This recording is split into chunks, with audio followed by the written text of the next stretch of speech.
Salvini è poco documentato, non ha mai lavorato. Il sindaco di Roma. Questo ormai questo ha dato fuori di matto oggi. Vabbè, bene. Grazie. È la vera battaglia. Sì, indipendenti da Roma e da Bruxelles, quindi in Veneto soprattutto dove l'indipendenza è più forte che mai, indipendenti da Bruxelles, riprendendoci moneta, futuro, speranza, commercio, stipendi, e anche da Roma perché è uno Stato ormai al collasso. È la battaglia del Veneto, in realtà è la battaglia anche della Lombardia.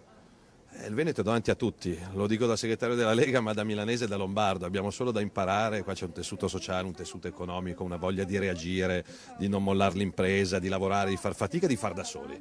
Stiamo discutendo di Salva Roma in questi giorni che è un insulto al buon senso di tutti quelli che si salvano da soli.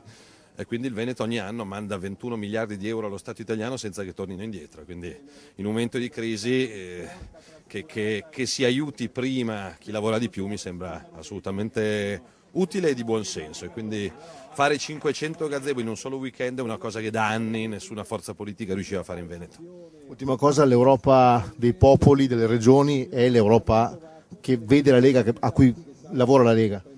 Sì, ci stiamo alleando, non siamo soli, siamo soli a Roma, soli contro tutti o quasi. A Bruxelles no, siamo coi francesi, con gli austriaci, coi fiamminghi, coi catalani, con gli scozzesi, con chi ha voglia di autonomia, di identità, di tradizione e di futuro.